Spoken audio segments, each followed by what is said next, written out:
Assalamualaikum warahmatullahi wabarakatuh. Kami dari kelompok 8 Pak kelas 10K izin perkenalkan diri. Perkenalkan, nama saya Ibnu Pratama, nomor absen 17 dari kelas 10K. Perkenalkan, nama saya Belvaria Bina Pratama, absen 8. Perkenalkan, nama saya Fani Alisa Isabella, absen 35. Perkenalkan, nama saya Nikita Airtaningrum, absen 26. Di sini kami akan menyampaikan vlog atau tugas video tentang peran ulama dan penyebaran agama Islam di Indonesia. Selamat menonton. Bye.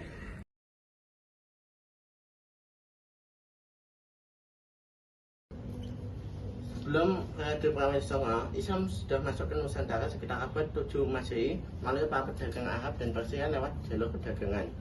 Menurut Whitley dalam buku The Golden Crossroads, Studies in the Historical Geography of the Malaya Peninsula before 1500, para pedagang Arab sudah datang ke tanah Jawa jauh sebelum Islam berkembang luas. Pada masa kerajaan Kalingga yang dipimpin Ratu Simah, kedatangan pedagang Arab juga dicatat dalam sumber dinasti Tang dari Cina. Menurut dalam buku Islam Comes to Malaysia pada abad ke-10 Masehi, terjadi migrasi beberapa keluarga Persia ke Nusantara.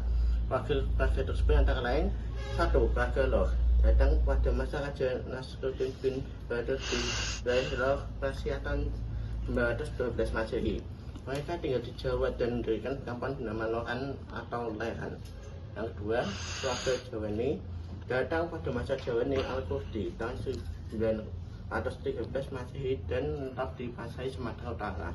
Mereka menyusun Kajawi yang diambil dari nama Jawani. Yang ketiga, keluarga Syia datang pada masa pemerintahan Uwalah bin Hasan bin Buai Ad-Dailami tahun 969 Masehi. Mereka tinggal di Sumatera Timur dan mendirikan perkampungan Syia. Dan yang terakhir, ada yang keempat, keluarga Rumai.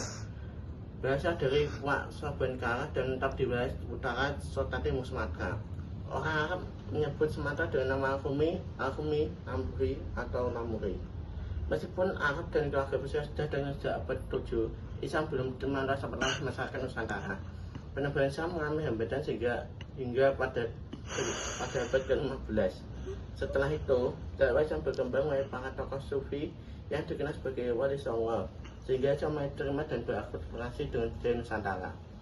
Bukti sejarah Islam di Nusantara ditemukan pada makam Fatimah binti Maimun bin Habtallah di Leran, Gresik, Jawa Timur, yang bertahun 1082 Masehi.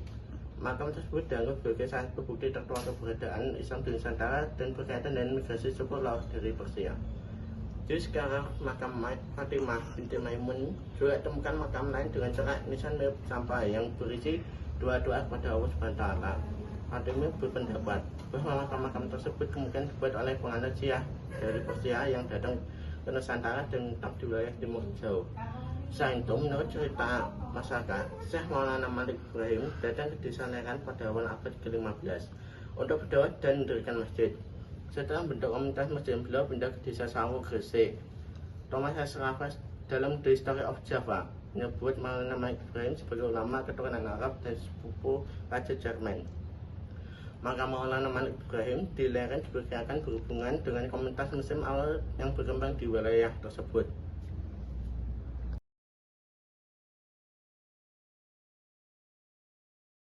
Dakwah Islam masa Wali Songo. Wali Songo memiliki makna khusus bagi masyarakat Indonesia. Mereka berperan penting pada upaya dakwah dan perkembangan peradaban Islam abad ke-15 hingga 16 Masehi. Kata wali berasal dari bahasa Arab. Waliullah arti mencintai dan dicintai Allah Subhanahu wa taala. Dan kata Songo yang berarti 9 dalam bahasa Jawa. 9 wali tersebut dipandang sebagai mubalik Islam yang bertugas mendakwah Islam di daerah-daerah yang belum ada memeluk Islam di Pulau Jawa. Adapun gelar sunan berasal dari kata suhun, kasuhun, sinuhun yang dalam bahasa Jawa kuno berarti menghormati, menjunjung tinggi, lazimnya digunakan untuk menyebut guru suci. Wali Songo menjadi tokoh yang sangat penting di kalangan masyarakat Muslim Jawa. Hal ini karena ajaran mereka bahwa merupakan ajaran yang unik. Sosoknya yang menjadi teladan dan ramah kepada siapapun sehingga mereka mempermudah menyebarkan agama Islam di wilayah Nusantara. sehingga proses islamisasi di Pulau Jawa berjalan damai. Jarang terjadi penolakan meski kadang-kadang pertentangan kecil yang tidak bisa dikatakan sebagai penolakan atau pemaksaan. Metode yang digunakan penyebaran agama Islam di Jawa dilakukan oleh para wali yang dengan memanfaatkan budaya lokal yang berkembang saat itu, seperti halnya wayang, tembang-tembang atau syair Jawa, gamelan atau alat musik, serta upacara-upacara adat yang dipadukan dengan unsur-unsur ajaran Islam. Adapun 9 wali yang diyakini masyarakat sebagai wali songo adalah sebagai berikut. 1. Sunan Gresik, 2. Sunan Ampel, 3. Sunan Bonang, 4. Sunan Derajat, 5. Sunan Kalijaga, 6. Sunan Kudus, 7. Sunan Muria, 8. Sunan Gunung Jati, 9. Sunan Giri.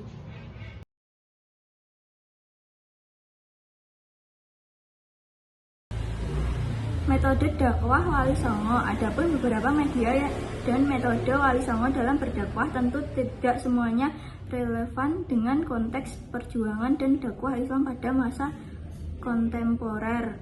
Namun pendekatan dan strategi Wali Songo dapat diambil pelajaran bagaimana berdakwah dengan tetap menjunjung tinggi nilai-nilai adat, tradisi, kebiasaan, dan lokal wisdom. Berikut merupakan beberapa strategi dan metode dakwah yang penuh dengan kedamaian. 1. Ceramah merupakan strategi dakwah yang dilakukan dengan jumlah jamaah yang cukup dan masih banyak digunakan para mubalik, ustadz, atau penceramah. 2. Tanya jawab diskusi terhadap tokoh-tokoh garis keras pada wali. Penerapan metode diskusi atau musyawarah untuk mencapai sebuah kesepakatan sikap toleran. 3. Keteladanan. Wali Songo memberikan keteladanan karena masyarakat benar-benar sukarela mengikuti ajaran oleh orang berjiwa mulia lahir dan batin. 4. Pendidikan. Pesantren-pesantren pengajuan dan juga pengajaran yang produktif yang didirikan Wali Songo. 5. Bid'ah dan ekspansi. Beberapa Wali Songo menempuh strategi mengirimkan utusan kepada beberapa daerah tentu untuk melakukan ekspansi dan perluasan syiar Islam. 6. Kesenian. Para wali menggunakan kebudayaan di Nusantara dengan menyisipkan kisah-kisah bernuansa Islami di kesenian tersebut. 7. Silaturahmi. Para wali Songo tidak jarang melaksanakan kunjungan dan silaturahmi kepada masyarakat dengan menyisipkan pesan damai, ajaran yang penuh dengan kelembutan dan kasih sayang.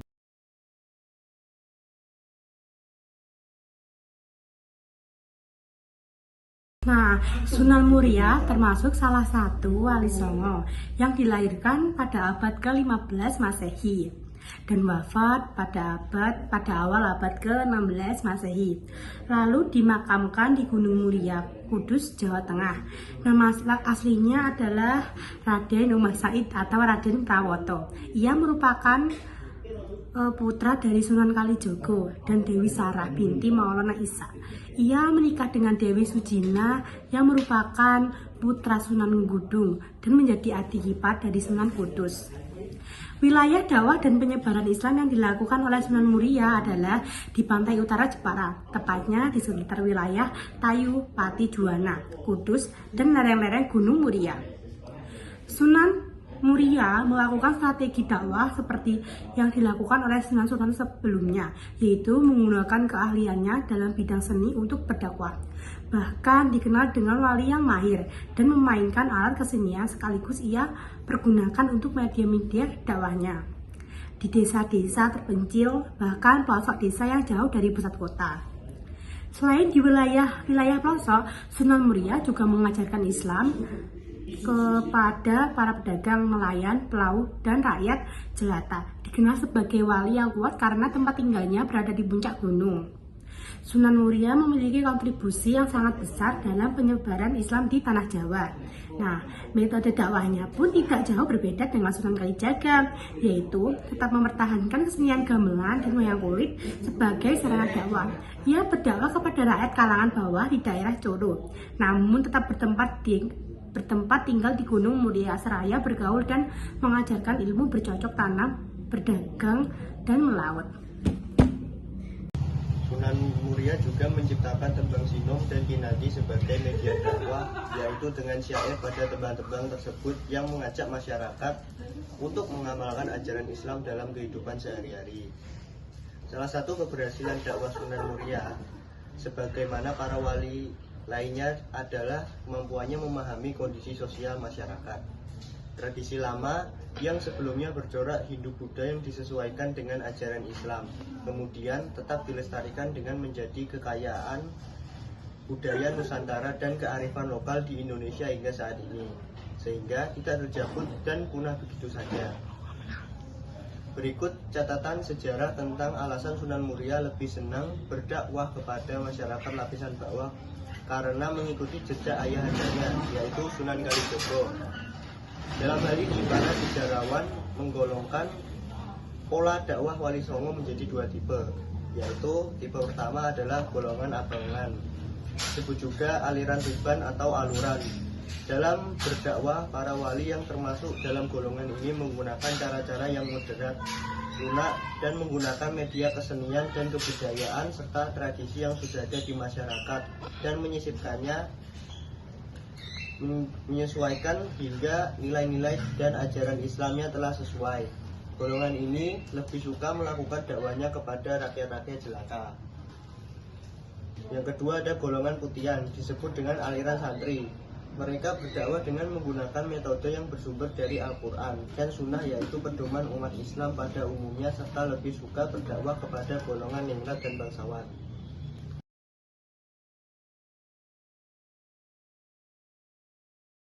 Hikmah dan pesan damai dari dakwah Wali Songo di tanah Jawa. Agama Islam datang sebagai pembaru di Indonesia yang tentu tidak bisa serta-merta merubah begitu saja budaya kepercayaan lama yang telah dipegang teguh secara turun-temurun oleh masyarakat Nusantara.